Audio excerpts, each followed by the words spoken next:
Well, hello there, everybody. Hopefully you can hear me. Let me give you a big warm welcome to Church Central South. My name is Rich, and I'm hosting our morning together all around this question: is well-being possible in 2020? One of the things that feels impossible to me is sorting out Wi-Fi, internet, and tech. And me and my good friend Laura, who's helping this morning, put in a reasonable amount of effort this morning to try and get this thing going well. And I think at our end, at least, we've experienced a bit of Wi-Fi problems. So if things have been coming through a little unusual or things have stopped, we really apologize about that. That's not Laura's fault. I'll take the hit on that one. And the internet is a wonderful thing. But it's great to have you here with us. And it's great to be live as well. One of the great advantages of being live this morning is that there can be some level of interaction, and you can even help shape what we discuss later in the Q&A and things like that. So it'd be great if, even if you don't normally do this, I want to encourage you, whether you're watching on Zoom or on Facebook, to say a little hello in the chat or on the comments on the Facebook, even if you don't normally do that and it requires you to get up even off a sofa and go to a device. Just say hello from your household, perhaps say where you're watching, if you're watching in a part of Birmingham or further afield, just so that we know who's with us. And if you feel like you don't want to do that, let me tell you a special secret this morning. We have here a book written by Dr. Kate Middleton, someone you're going to get to meet in a few minutes' time. And one of these will be given free as a giveaway to one of the people who interacts with us on the Zoom chat this morning, and one of the people who interacts with us on the Facebook Live comments as well. So we have a couple of these books to give away, and they're excellent, and you want in. So start to say hello. Love it. We've got some people from King's Heath saying hi. There you go. People have taken the hint. Love it. They all want the book. That was what got them. Aha, I'm glad I did that. Great. In terms of the plan today, we are in a few moments' time going to hand over to Dr. Kate Middleton, who I'm going to introduce in a minute. And I want to just commend her to you. When all of the news broke yesterday about all the new changes and the new lockdown, I had quite a few emotions, quite a few responses to that in the short term, mostly just impatience waiting for Boris to appear. And one of the emotions I felt, though, was gratitude that the first thing that we would do as a church in our collective shared life together is we would hear this person speak on this question. And I think that that's something of a gift to us from God, that with all the new feelings that we might have with lockdown, we get to hear someone with some professional expertise in the area of well-being, but also just a very kind person who has already in the previous weeks and today given up quite a lot of time to help us with this and some other stuff we're doing as a church. So I really want to commend her to you. How it's going to work is there's going to be a talk, and then there'll be some news from me, and there'll be a time of questions. And if you're watching on Zoom, there's either the chat function or the Q&A function where you can get your questions in at any point through the morning as something comes to mind. Just be getting up off your sofa, going to your laptop or using your phone to comment in with a question, and we'll get as many of those to Kate as we can as possible. Similarly, we'll be picking those up from Facebook. So if you're watching on Facebook Live, just comment in with your question and we'll try and get those to Kate as well. That's the plan. So Kate, if you could appear, that would be amazing. People have had more than enough of me in my orange wall, and we have you in your bookcase. So this is great. Kate, great to have you here. Do you want to just introduce yourself?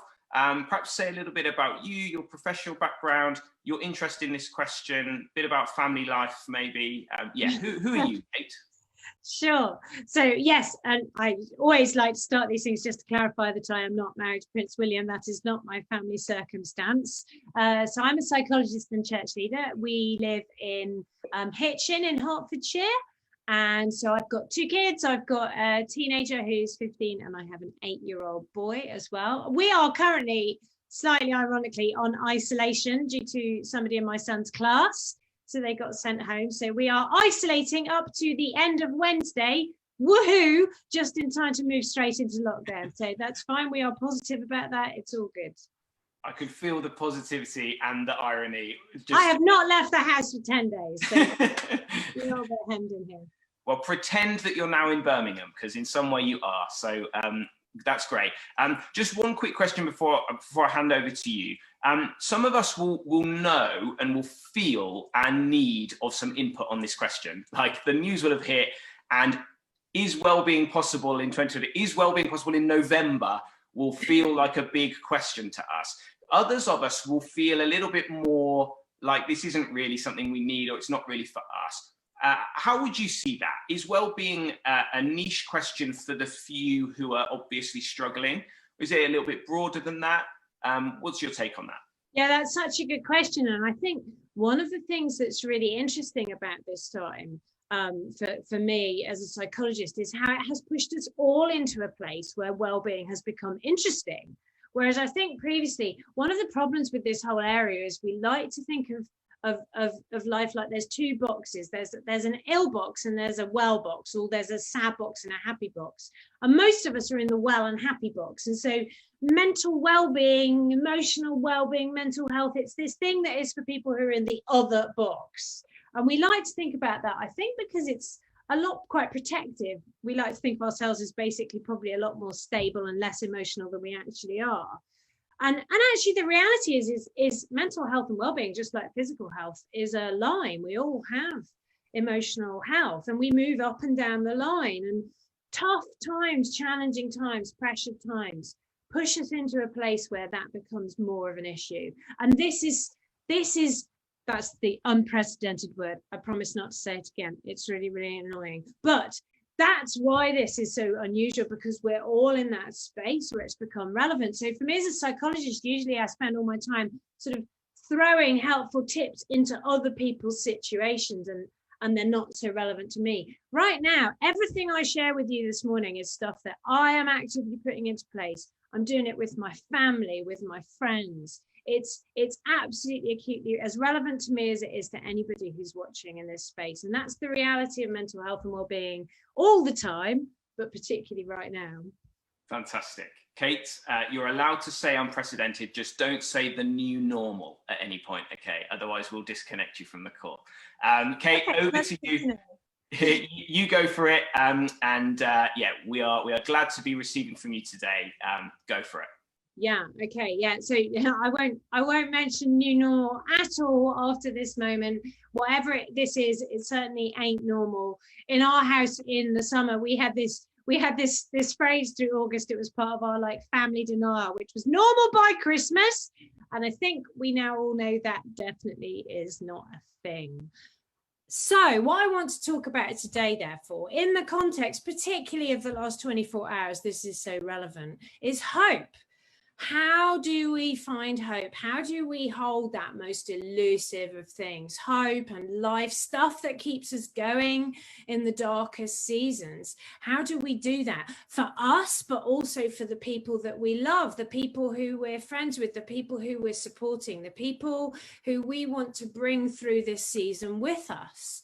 Because we do need to be honest in this moment. You know, this is hard. This is difficult. This is people under pressure. There are genuine and good concerns about the nation's mental well-being in this time, particularly as we hit this next season of lockdown in the middle of the autumn. And I don't know what the world is like outside your window, but it's flipping grey and rainy here. You know, it's tougher doing this now than it was in the spring when we could get out into the sun. So I want to talk about hope. And I actually want to ponder this morning a short piece, literally a sentence from a letter that was written in the New Testament by a guy called Paul. And he wrote it to some of the first Christians in Rome. And it's like ancient wisdom, but it's so relevant to this season. And as a psychologist, I love to look at where the ancient wisdom in the Bible sits alongside our understanding of people and human psychology and the realities of life right now, and find out how can we make links between that ancient wisdom and some of the research, some of the findings from science as well. Anyway, this is the sentence, and it's from Romans 5 if you're looking stuff up. And Paul says this, he says to them, suffering helps us to endure, and endurance builds character, which gives us hope that will never disappoint us. Interesting. Suffering helps us to endure, and endurance builds character, which gives us a hope that will never disappoint us. So I want to just think about hope. And before I do that, though, let's just get the difficult stuff over. I do need to talk the opposite of hope, which is probably what some of us, most of us, if we're honest, are fighting right now, which is despair. Now, did you know that you have an area in your brain which triggers despair? It's that awful, awful feeling. It feels suffocating. It feels all-consuming. It fills you with lethargy. You just feel like you can't be bothered to do anything. There's no point in doing anything. It's horrible despair. It's one of the most difficult human emotions that we ever have to deal with. And there's an area in your brain that triggers that combination of experiences. And interestingly, it's all to do with control. That part of your brain triggers that set of experiences that we call despair. When you feel like you have no control, you have no choice, which is one of the reasons why this stuff is so difficult. You know, yesterday's just so depressing. You're getting on with your normal life and suddenly you hear news.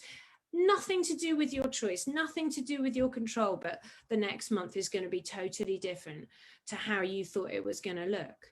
And the need to be in control is intrinsic for human beings. And it's really interesting if we think about it in the context of how we are created, the way that we're designed to work, your body, your brain, the way that that was put together. And whether it's your faith or not, I love to look at the story of creation in Genesis, that ancient story of how people were made. Because whether you think of that as a literal creation story, whether you believe it's more of a fable, there are some really interesting truths in there that I would say as a psychologist fit with what I know about the way that we were designed and formed. And the Genesis story of creation starts with chaos. It says that in the beginning there was nothing, and the ancient Hebrew word there literally means it's just this like swirling mess that just adds up to nothing. It's total chaos. And then God steps in and he starts to separate that chaos into a series of opposites, light and dark, day and night. He separates the waters of the deep so that you've got land and sea. And what God's doing is something that's intrinsic to the nature of God. He's bringing order out of chaos, and he's taking that swirling mess and he's creating beauty and possibility and potential. And crucially in that story, what he then does is he puts humans in charge. He asks them to subdue it, to keep that control, to keep the order. Our job is to be to step in this battle between chaos and order and try and hold it in the middle. And the story that runs then through the whole Old Testament is the ancient story of just the human race, is of how humans struggle to do that because we make mistakes, we struggle to follow God's way of doing life. And when we do that, what happens is that the balance between the chaos and order gets skewed and chaos starts to seep back in. And many of you will know the story of Noah and the flood and, you know, animals 2 by 2 and all that. But if you look at the biblical account of that, when it does rain, but it also says that water bubbled up from within the land. And it's the same word that's used right at the beginning when God separates those waters of the deep. And literally what happens in that story is chaos bubbles back up from within creation. That balance is lost. And it causes havoc. And I guess in this moment, it feels like we're in a moment where chaos is bubbling up from within creation. We're facing this massive challenge to us as human beings that's coming from our wider scope of the wider context of nature. But our understanding of the way that we're designed explains why we are all basically control freaks by nature. Humans like to be in control. We're designed to bring control, to bring order, to balance chaos. I know some of you maybe have people living with you, particularly in lockdown, who are maybe less than tidy. I like things quite ordered. I also have a teenager and an 8-year-old son. So I do understand if you're like, no, there are people in my house who are definitely not designed to bring order and tidiness to the world. I do understand that. There's balance and there's change in our personalities, but we all at a brain level like to have order and control and rhythm and routine. And actually, one of the things that's interesting about this moment is how that stuff is intrinsic to our stress level. Now, stress, we like to talk about stress, but what we often do is we misunderstand it and we think that stress is the same thing as distress. So the only way I can be stressed out is if I'm distressed, if something's bothering me, if I'm cross about something, if I'm anxious about something. But stress is actually about demand. It's about anything that requires something of your brain or your body to act and react, anything. So when we have order and routine, we're designed to operate like that because it's just less work for your mind. Think about pre-lockdown, if you can remember those days. You had a routine for your week, stuff that you did every single day of every single week, pretty much, unless you were on holiday. You know what's involved. You know what bus you get to work. You know what time you have to do what stuff. You don't have to think about it. It keeps demand low and it keeps your stress levels low. And one of the reasons that lockdown hit us all is because it universally raised our stress levels, because this chaos, this total disruption of everything in life meant that it was a lot more work for our minds, even if that work was actually I'm furloughed and or I've lost my job and I'm living on my own and I've got literally nothing to do. That work of how do you fill the day is really stressful for your mind. The balance of trying to do without some of the basic things that we're designed to need, like human connection, like productivity, that stuff is really hard. And every time change happens, like happened yesterday, it peaks our stress levels again. So the unpredictability, the lack of control in this stuff is really important.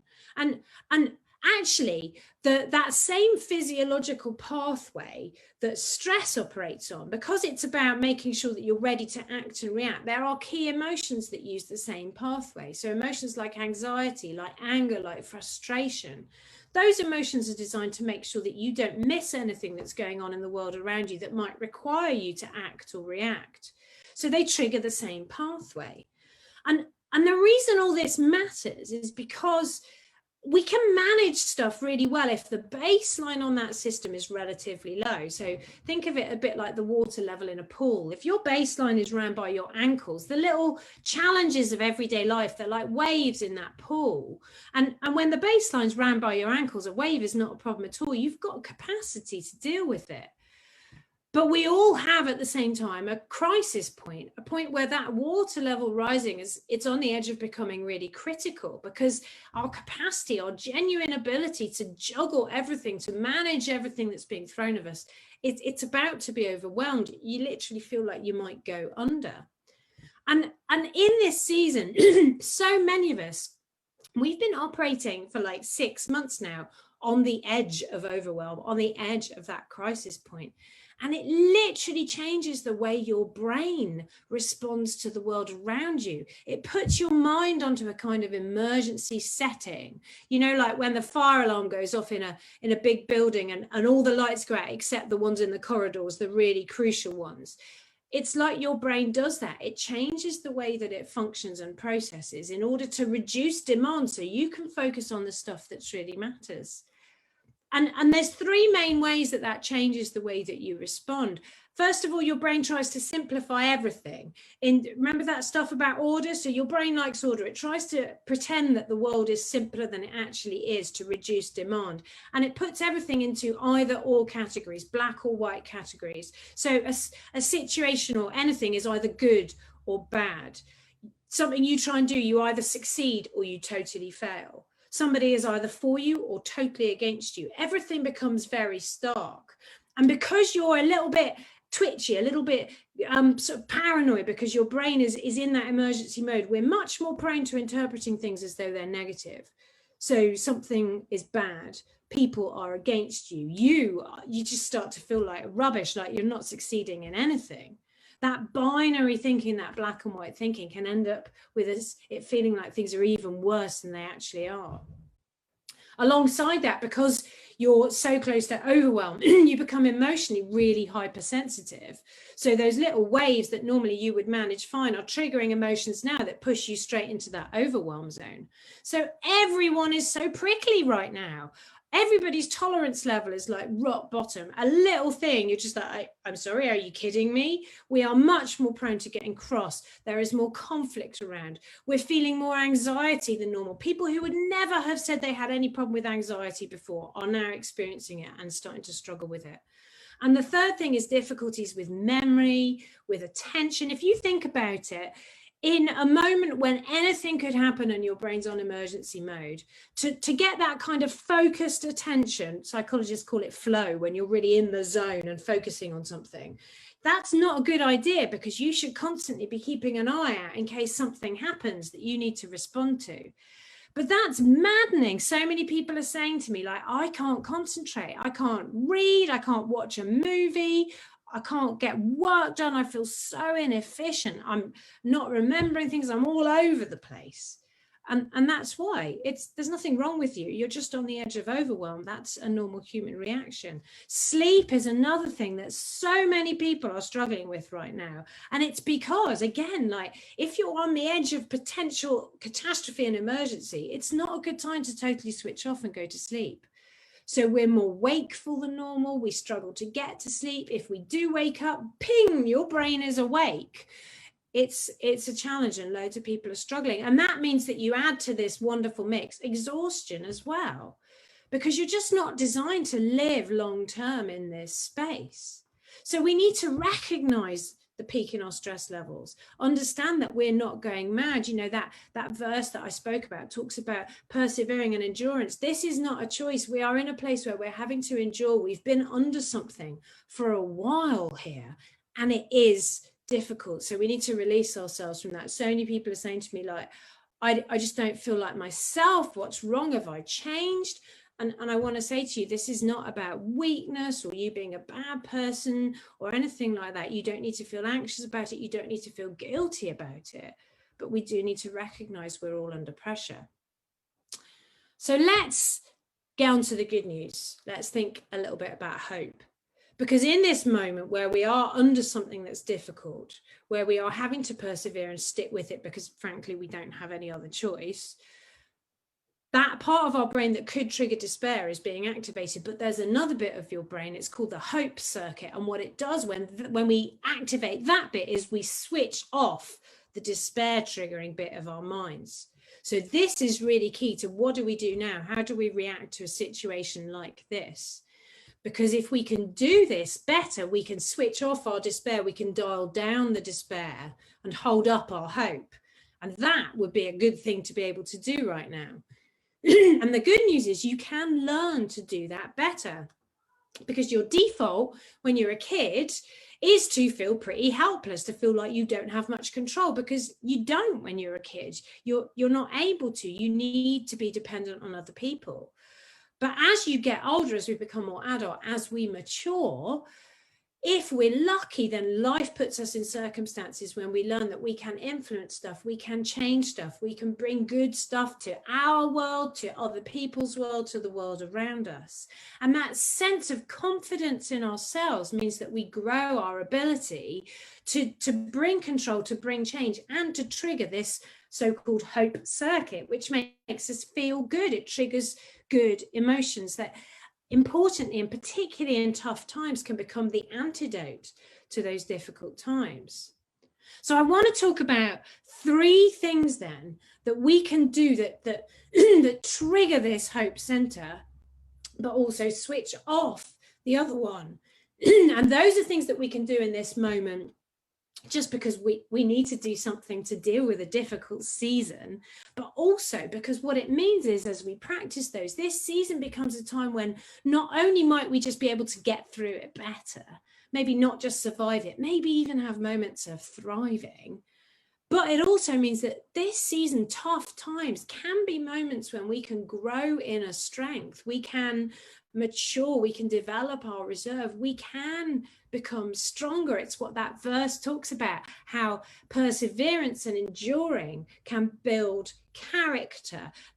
I have a teenager in the house. Apparently talking about things being character building is really, really annoying. So I'm definitely not going to do that. But there is some truth in that. Tough times are rubbish, but they create opportunity for us to develop our depth of understanding of ourselves and also to focus on some of the important stuff. It's a unique clarity. So let me talk about these three things because they're good tips and tricks for now, but also they're things that we can develop for longer term. Number one is about positive emotions. And let's be clear, when we hit lockdown 6 months ago, there was a lot of positivity around, like, come on, we must be grateful and gratitude and let's all come out and clap and all of this sort of stuff. And as Brits, we love positivity. We have a kind of cultural stiff upper lip thing. We're not so comfortable with showing and expressing negative emotion. And that sort of positivity, like, let's try and just ignore that this is difficult, focus on the positive, head down, let's just get through it. That works in a short-term crisis. But what it's become very painfully apparent in the last 6-7 months is that is not what we're dealing with here. This is a new way of life. This is a longer season. Who knows how long, but we know we've got through the winter to last at least. And what that means is we cannot just try and deny and suppress the difficult emotions. Part of good mental health is dealing with the difficult stuff, because that then frees us. If you're working so hard to try and suppress something difficult, the risk is you suppress the positive as well. So you can't feel anything, because if you allow yourself to feel anything, the difficult stuff will just bubble straight up. So in order to free up the positive, we have to deal with some difficult emotions like loss, which is everywhere right now. So much stuff that we've all lost. Maybe some of you have had the worst loss of bereavement and the horrible reality of having to try and process that without the normal rituals, without being able to go to funerals, without being able to hug and all of those things. But we've all lost so much. We've lost normal life. We've lost key moments. There is so much that we've lost, and loss needs that space to process, to restructure your mind, to figure out, what does this mean to life, to the world, to my friendships, to everything that's important to me.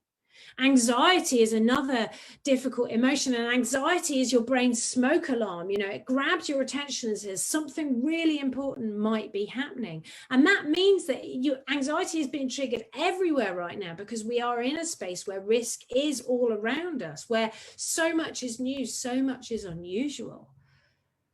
But the reality is your smoke alarm in your house goes off not because there definitely is a fire, but to warn you that there might be.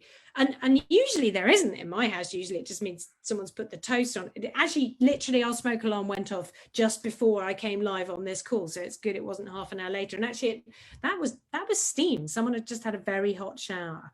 So usually the smoke alarm going off does not mean there's a fire. Actually, the appropriate response to a lot of the anxiety we're feeling in this season is not to panic. It's the emotional equivalent of the smoke alarm dance. You know the smoke alarm dance, right? We've done it here as a family already today. It's this one where you're fanning the smoke alarm to try and reset it, because actually your anxiety triggers the thinking bit of your brain, and you analyze, and then you think, actually, this is weird, this is unusual, people are in face masks, that's weird, but it's okay actually, or it's as okay as anything is right now. So we can't eradicate anxiety. We've got to learn to hold it, to respond to it, to manage, and not to panic when we experience it. And then frustration, that's probably the third difficult emotion right now, isn't it? Because it's just everywhere. And like I say, our tolerance is low. And when you're on the edge of overwhelm, the risk is that you just blow your top. It's like a volcano ready to erupt all the time. The slightest thing and you've lost it. And conflict, tension in marriages, in work teams, in friendship groups, it's everywhere. And things bubble up. We have a ridiculous row over something that doesn't even matter, and it just makes a difficult moment even harder. So we've got to recognize all of these things, and so many of them are about that baseline. If you can find ways to relax, to drop your stress level, to get away for a minute from just the relentless barrage of negativity, dropping that level will help, because you won't be right on the edge of overwhelm. But we've also got to accept that some of those negative emotions are there, because then that frees us up to experience the positives. There's an ancient Hebrew verse in the Bible that says joy is your strength. And the word that's translated into our English as strength literally means it's your fortress, it's your safe place. It's a place that you can retreat to in a storm. The good stuff of life is not some kind of hedonistic indulgence. To think right now, after yesterday's news, what can I do today that makes me feel good, that maybe gives me a laugh, that makes me smile? That's not some kind of weird, dodgy denial. That's good psychology. We need the good stuff. Yesterday, my response to everything that was going on was to shut myself away and watch Indiana Jones and the Last Crusade, because bit of a Sean Connery moment, but also just because it makes me laugh. It's ridiculous and funny and silly, and those things are good right now. So what triggers positive emotions for you? Pursue that stuff. Don't feel bad about it. It's really important. Make time for it. I know there's loads of things you should be doing now, but maybe the most important thing you should do today is just something that gives you a good laugh, that makes you smile, that gives you rest and release. Maybe some of the practical stuff can wait, because positive emotions are important. Number 2 of my 3 is people. And connection with people is so important for triggering that hope circuit, for making us feel better, for helping us deal with difficult times. And again, this is not an indulgence, it's a need. Back in that ancient creation story in Genesis, the first thing that God looks at and says it's not good, it's not the way that he's dreamed it should be, is when the human being that he's created is alone, disconnected from other humans. And there is something so intrinsic in the way we're formed that we are designed to do life in connection with one another. And the thing that just guts me the most about this season, that bothers me the most, that it just makes me feel such anguish, is the disconnection that it's creating between people, between friendship groups. We can't have physical connection, but also as it goes on longer, we all tend to retreat into just 1, 2, maybe 3 of our most important friendship connections, because it takes so much effort to sustain them. But you need connection. Think 3 things. Think how can we do that in the next month? We've got some more guidelines to think about. I think this time we're allowed 1-to-1 outside meetings in public spaces. So you can go for a walk, you can meet someone in the park. I think that's right. So who are you going to meet? How are you going to do it? Other stuff, is it going to be online, groups, mates, where it's bigger groups? Are you going to do some online stuff? Don't forget the old-fashioned phone call. You don't always have to be on the screen in front of your own face. Write some letters, send some texts. Let's be creative. Then think about who. Try not to limit it just to those obvious 1 or 2 people. So much of the richness of our human connection is the little incidental overlaps we have with other people who probably aren't the ones who you'll be phoning up in the next month to say, actually, I must see you. I can't go a month without seeing you. Let's go for a walk. It is like the people you would just normally see at work and say hey to, or have a moment of banter with, or those mums and dads you see on the school run, or that guy you always see at the bus stop every morning. Are there some of those more casual connections that you can find ways to do? And then think about when. And my big message here is simple. It's just schedule where you can. If you can turn something from sometime we should do that, into actually, let's do it every week. We'll do it on Wednesday and we'll do it at 7:00. Because we all know that we should meet up probably means we won't, unless we actually put it in the diary. And in this season, when it's tough, that's even more the case. So think how, think who, and then schedule it. You've got a month of this to go right now, at least. So think, who are the key people? Where are the spaces? How are you going to do it? And put it in your diary.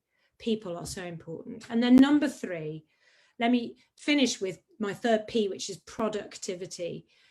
As human beings, we are designed to do something constructive with life, to get somewhere, to achieve something. It feels really hard to feel like all we're doing is killing time. And firstly, let me say that actually in this season, killing time is a hugely appropriate thing to do. Getting through this season is a hugely functional and successful thing to do. So thinking of things you can do that will get you through the next month and keep you sane, that is great. It is an unusual season. So let's think about that stuff. Let's be careful of the extra spin that our current culture puts on this natural human need to achieve. You know, our culture is so striving focused. Think about all those stories we saw in the last lockdown about people who'd achieved amazing things. And I'm not getting at them. They were amazing things. And I love what that shows about the human nature. But then I speak to people who are like, I'm such a loser. I'm such a failure. I haven't done anything. I've not gone viral. I've not raised millions of pounds. I've not written a sonnet or a book or, launched a new business or whatever it is. I've barely got through. Actually, some days, to be honest, if I get out of my pajamas, that feels like an achievement. Let's just go easy on ourselves and not push ourselves too hard. This is a time when getting through is a good thing to do. But let's remember our human need to achieve, to feel like we're getting somewhere. And let's use that. You know, on one of my lowest days in the last lockdown, when I just had a moment of just like, God, I feel really, really rubbish, I tidied my spice drawer. Now, look, did that change the world situation? No. Did it get any of my deadlines met? No. Did it do anything? No. It made me feel a lot better though. And yesterday, my daughter came downstairs in the midst of all of the sort of speculation around what was coming. She's like, Mum, have you tidied your spice drawer yet? I'm like, no, but I have cleaned the cupboard. You know, feeling like you've achieved something, it triggers that hope circuit. It can make you feel better. So if there's things you can do, use this, tidy something, make something. Craft is great in this season. Complete something, achieve something that you've been putting off for ages, turn something else into a measurable goal. You know, we as a household, I said, we've been isolating. We're like 10 days into 14 at the moment with my son. So he's 8. I sit down with him at the beginning and I'm like, mate, let's talk about how are we going to turn, what are we going to do in this isolation? Is there something you want to achieve? Can we set a goal? Can we start a project? Let's think about this. And he thought about it and he decided his achievement for his 14 days of isolation was going to be this. He was going to have 14 consecutive pajama days. That's right. My 8-year-old has not worn normal clothes for 10 days so far. He's been in pajamas every single day, different pajamas. I have washed them. But you know what? At the time I was like, not really what I was thinking of. But what he's doing there is taking something that you could see as a real negative. I've not got dressed for 2 weeks. And he's making it measurable. He's making it achievement based. He's doing something that's a bit fun. It's actually really good psychology. So you don't have to do something super amazing, but think about how you can kind of trick your brain into triggering that hope circuit because you're achieving something, you're getting somewhere, you're being productive. Because hope, this hope circuit, that is what this is all about. It's what human life is about. And let me just finish, indulge me a second, just let me finish talking a little bit more about hope because it's so important. And right now, you know, these dark days and hope is so important. We've talked about human psychology a lot, but ultimately that letter, the verse that I shared with you right at the beginning is talking about a bigger, better source of hope that will not disappoint. And it's ultimately a hope that doesn't rely on human cleverness, thank goodness.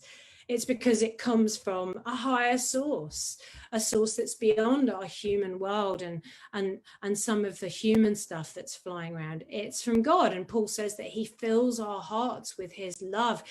And love and light, hope, these are things that cannot be defeated by dark and difficult times. There's another, we're going into Christmas, there's a very famous verse in the Bible that we talk about every year at Christmas, which is that the light has shone in the darkness and the darkness cannot defeat it.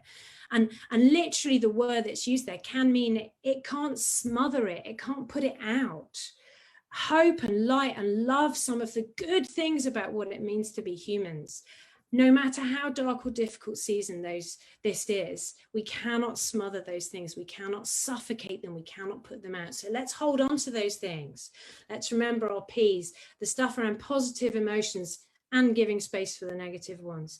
Spending time with people, celebrating relationship and love and connection, and productivity where we can achieve stuff that helps us to feel a bit more control, that helps us to feel a bit more order, that helps us feel a bit better. Let's trigger that hope circuit. But let me finish right now. I want to pray a prayer of hope over all of us, because you know what? This is not the end of our story. If you listen to the human stories that are being spoken right now about the human race, about this stuff, they're so depressing. There is a better story that's playing out here. And I believe that there's a God story that's much better, that is hope-filled and light-filled. So this is another prayer. It's written by the same guy, Paul. It's from Love a Letter called Ephesians, and it's Ephesians 1:18. This is from the Passion Translation. And I'm going to finish with this, Rich, and then I'm going to hand back to you. So folks, whoever's listening, I pray that the light of God will illuminate the eyes of your imagination, flooding you with light until you experience the full revelation of the hope that God has called us all to. And I just speak that hope over you right now, in Jesus' name. Amen. Amen. Kate, fantastic. Thank you so much for your wisdom. I've been making notes with a few things that I'm going to be thinking about in my life. The difference between stress and distress, and how even if we're not all feeling fully distressed, this is a stress-inducing time. The idea of the overwhelm point, that resonated. The need for fun, loved that. Also feel like I need to get a spice drawer quite soon, and probably some better pajamas as well. So all is good. Thank you so much. Kate's going to be back in a moment to field some of your questions. There have been plenty of questions coming in, which is brilliant. So feel free to keep those coming in as I'm just giving a few practical things.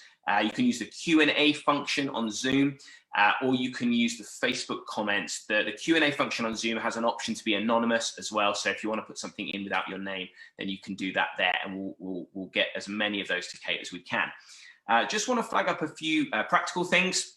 Recognize that the whole area of well-being is probably something that can't be all solved in one morning, as brilliant as Kate has been and having her with us. It's something that I think is more of a longer conversation. It's also something that I think is best done with others, and not just on our own, but in a community. And that's why I'm really excited that this event that you are a part of right now is part of and is the launch of a 6-week season as Church Central South, where we're going to be really deliberately exploring well-being. And we're going to be doing that through something called the Wellbeing course. The basic idea is that in smaller groups, we're going to have not 1, not 2, not 3, not 4, not 5, not 6, not 7, but 8 different little groups meeting online at the beginning next week at different points in the week and different points in the day as well, where we're going to take a different aspect of our holistic health and well-being and explore it. We're going to have a 15-minute video from someone who works professionally in the area of well-being. Little sneak announcement right now. This morning, we have recorded one of those sessions with Dr. Kate Middleton. And so one of them is going to be led by her. Really excited about that. It was absolutely brilliant. So I'm looking forward to you guys being able to enjoy that stuff as well. And after the 15-minute video, there'll be about 15-20 minutes in discussion in breakout rooms on Zoom. But every session will last about 45 to 50 minutes. And the aim is simple, just to keep this conversation going. And again, we do not claim any prophetic insight into the COVID calendar, but the fact that this has turned up in our church calendar and something that we're doing at the moment when our nation is thrown back into lockdown, it just feels like the right thing at the right time. And so I want to extend a massive invitation to you. If you aren't already aware that you're connected in with one of those courses that's going on, I want to invite you to get involved. We're really excited that in the group that me and my wife Ruth are running, we're going to have 7 or 8 people from the church. We also think we've got 5 or 6 people who are not part of the church, perhaps wouldn't call themselves Christians, but have opted in to join in because they feel this is an important topic for now. And so whoever you are, whatever kind of faith background, I want to invite you to get involved. You will have to be quick because they start this coming week. So you can head to churchcentral.org.uk/wellbeing, register your interest there, and we'll get you the details for a group that works for you. Just a couple of other quick practical things before we get Kate back. Those of you who are looking to apply the talk and get your connection with other people in, then straight after this, our coffee times on Zoom are going to happen. It's all on churchcentral.org.uk/south. The 5 different rooms that we have for kids, students, a general one. I'm going to be running the Emerge Youth one. And there's even one there, if today is your first time connecting in with Church Central, there's a room just to connect with one of the leaders, hear a bit about church. And so encourage you there as soon as this session has finished. Last thing to say is that this evening, we're going to have our prayer meeting. We do that every Sunday, where we don't just try and solve these issues ourselves. We need God. We really need God now more than ever, or as much as ever. And so I want to invite you to join in with that this evening. Good. Kate, if you want to come back, and we'll get started with some questions. Lots of people messaging in with lots of different things. So let's do as many as we can. Let me start with this question. Does a focus on well-being tend to lead us to an unhealthily inward focus? There's been a couple of questions about this. Perhaps some of them are from Christians as well, who would be concerned that we want to live lives of sacrifice and we want to live lives that are for others. And does all this talk about making sure we're all feeling okay? Isn't it a bit self-centered or even sort of against the call that we have to be sacrificial? What do you make of that? Yeah, I think that is a really good question, and it's a great thing to be able to tackle. And I think we are in a culture that is 2 things. I think we are increasingly a bit narcissistic, and we are also very illness focused. So it's great that we talk so much more about mental and emotional well-being, but we do tend to focus on illness and how much we're struggling and we have this problem. And what I think the important different slant that I and my colleagues at the Mind and Soul Foundation would encourage us to be thinking of is thinking, what does it mean to be well, to thrive, to flourish, to bring the best of yourself to the world, to your relationships, to yourself as well. And in all of this stuff, what we're talking about is not wallowing in it. What we're talking about is creating appropriate space to do the work that we need to do to process and respond to stuff. So right now, in the midst of this season, there is a genuine need for us all to create some space to figure out, whoa, what on earth does this mean? How am I responding to yesterday? If we don't, then we will go into today, tomorrow, next week, and just ricochet our way through, reacting in ways that probably have nothing to do with the poor souls who trigger those reactions. We need a degree of insight and knowledge and self-awareness, and we need some good boundaried space to process, to deal with that ourselves. But you're right that wallowing's not a good thing. And so sometimes doing that really deliberately and intentionally is part of emotional maturity. You know, we can't all just lie on the floor and react to everything all the time. But it's balance. If your only way of dealing with difficult emotions is just to suppress them, hope they go away, then remember their job is to get your attention, to make sure you don't miss something.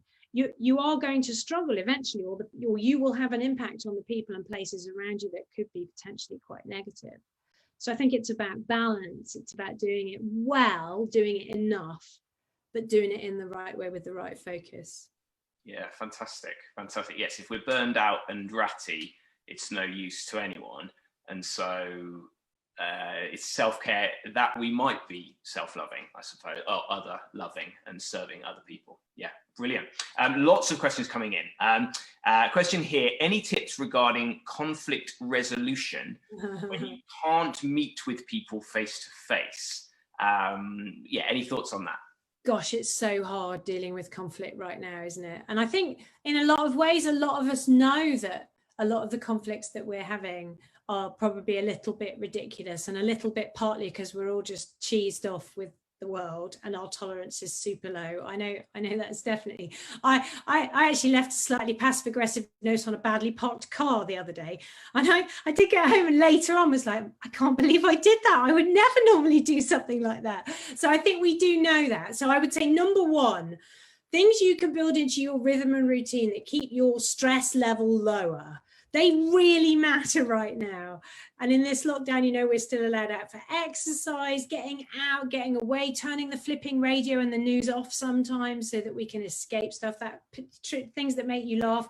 That stuff is really important because you will respond better. And saying to people who are in conflicts as well, some of the conflicts that I've had to try and resolve recently, I'm looking and I can just see like 3-4 exhausted people. So I'm like, do you know what? Before we talk about this at all, you are all going to go take 48 hours totally away from this situation, totally away from work, whatever it is. Now, I know if you're locked down with your family and that's who the conflict is with, you can't take 48 hours away from it. But what can you do that is about rest, relaxation, getting away? It will help.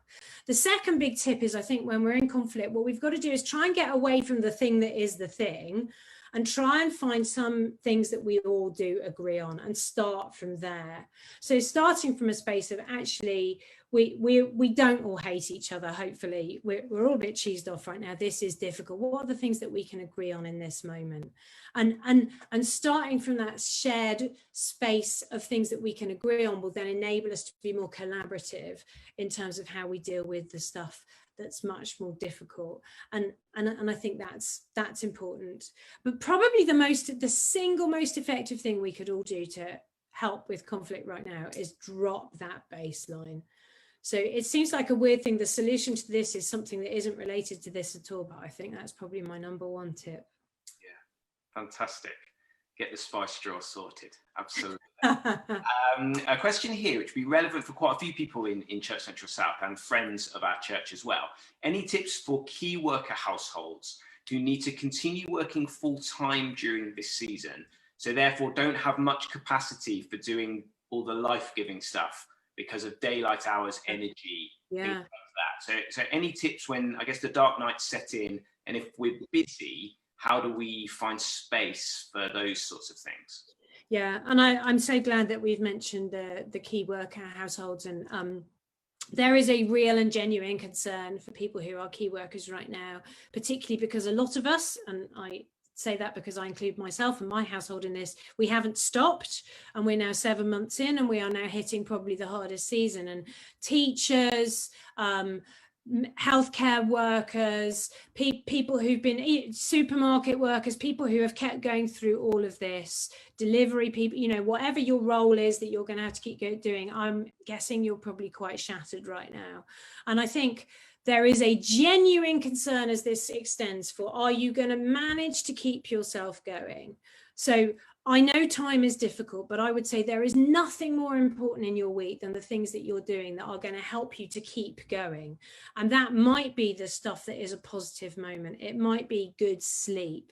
It might be rest. So if you can in any way make space in your daytime, we think often we're too all or nothing in this, particularly if we're on the edge of overwhelm. Remember, your brain goes into that very binary space, and we just think, if I can't take like a week off and fly to the Seychelles, I cannot resolve this. Now, you can't do that right now, but you could sit down on the back step for 5 minutes and have a cuppa. And actually, that 5-minute respite for your brain might be the thing that gets you through the rest of today. Maybe take in half an hour out of your work day to go for a walk in the fresh air, or because actually the sun came out, wildly exciting, getting out and into it, putting yourself somewhere you can see the sky while it's light. Those little things might be the most important things that you do right now. And in the times when it is dark, and maybe you get home and it's already dark, or the weather's, yesterday, my daughter and I, for my son, because he couldn't do it and we booked it for him, went valiantly pumpkin picking in literally torrential rain, gale force winds. You know, when the weather's like that and you just can't go out, that doesn't mean that all is lost. You know, it's that Danish hygge thing, isn't it? Is it Danish? Everybody's on about it. But what that's about is creating nice, warm, snuggly, pleasant spaces. There's so much you can do. Like I say, I watched Indiana Jones and the Last Crusade yesterday for like 2 hours. That is not a rocket science moment. And it didn't require good weather. It didn't require daytime, but it really did cheer me up. So I think we can be creative, and we need to explore stuff. We need to brainstorm ideas. When you're under pressure and on the edge of overwhelm, you get very bad at problem solving, very bad at generating possible things you could do that might make you feel better. So my tip is, in a moment when you're not feeling so bad, brainstorm a massive list, maybe get your family round the table and think, what are some things we could do over the next month that do fit in with the rules, that might be fun, that might get us through a moment. Maybe put them all on slips of paper, put them in a big jar, or just stick the list on the wall somewhere. And then when you have a low moment or a difficult day, or you get home and you've just got a half hour, instead of having to come up with some brilliant idea, then you can look on your list and pick one. And it might be something just really simple. I think that just simplify it. Like I say, you don't have to do something that's amazing right now. Just little things that get you through the day. Yeah, brilliant. Great stuff, Kate. We've got 3 or 4 more minutes to go, and several more questions, so we're not going to be able to get through all of them. There's a question here. Any tips? This is so well worded. Any tips for ways to support colleagues or managers who are acting from their stress head brain and therefore often are affecting the atmosphere of a workplace? Oh, yeah.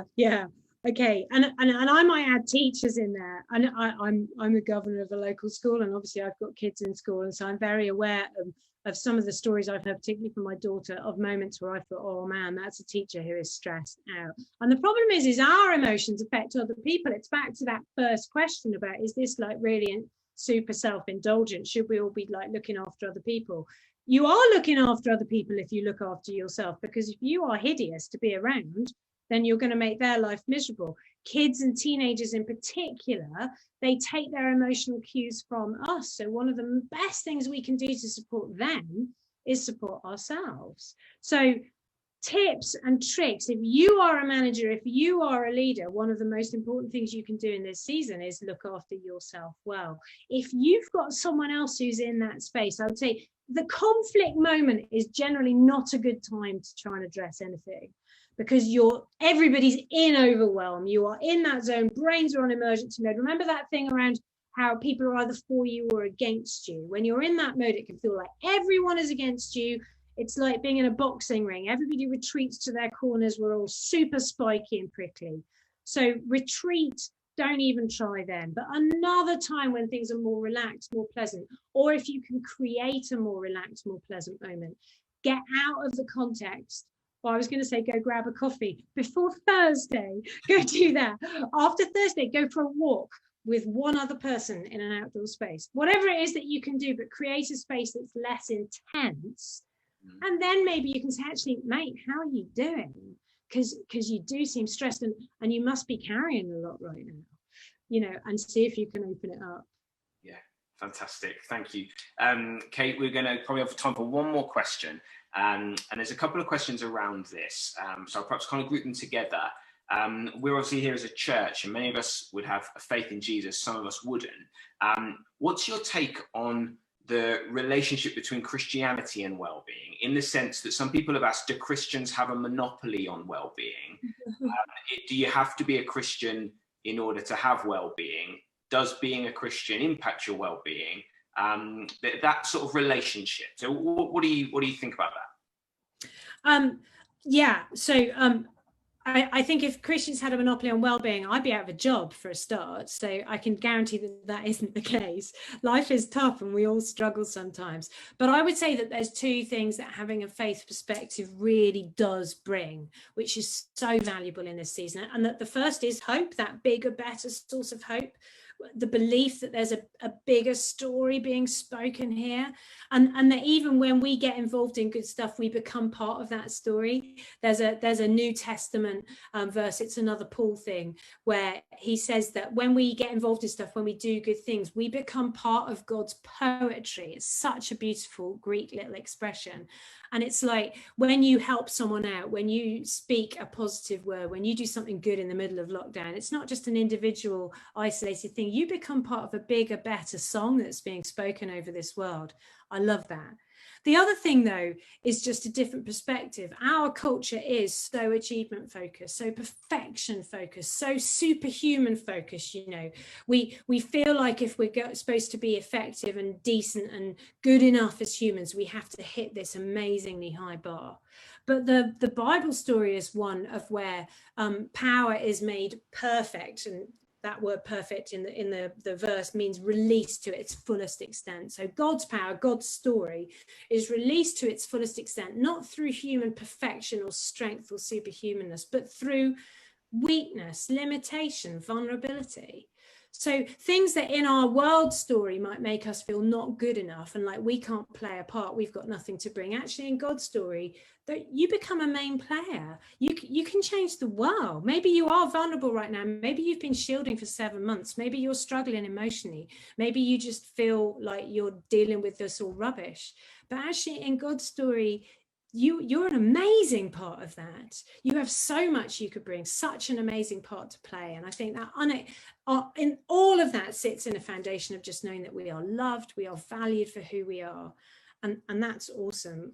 I just don't think there's any better way to live. And that's what well-being is about, ultimately, understanding that. Yeah, fantastic. Kate, if we were all together in person, there would now be rapturous whooping, applause, gratitude, people throwing presents at you. So believe me, that is what we're doing across Birmingham and beyond right now. We're very, very grateful to you. Thanks so much. Guys, awesome to be able to be with you guys. I've loved it. Yeah, brilliant. We're out of time. I'm sorry to those of you who asked questions and couldn't get to them. If only there was a community-based 6-week opportunity within which to dig into your wellbeing questions that will even feature content from Dr. Kate Middleton. Oh yeah. So if you want to join up for the wellbeing course, then head to churchcentral.org.uk/wellbeing. You can sign up for a place there. And why not begin to back these things around on coffee time right now? We're going to end this call in a moment. And you can head to our website /south and jump on and catch someone there and begin to live this stuff out together. Thank you so much for joining us. I really appreciate it, and we'll see you soon.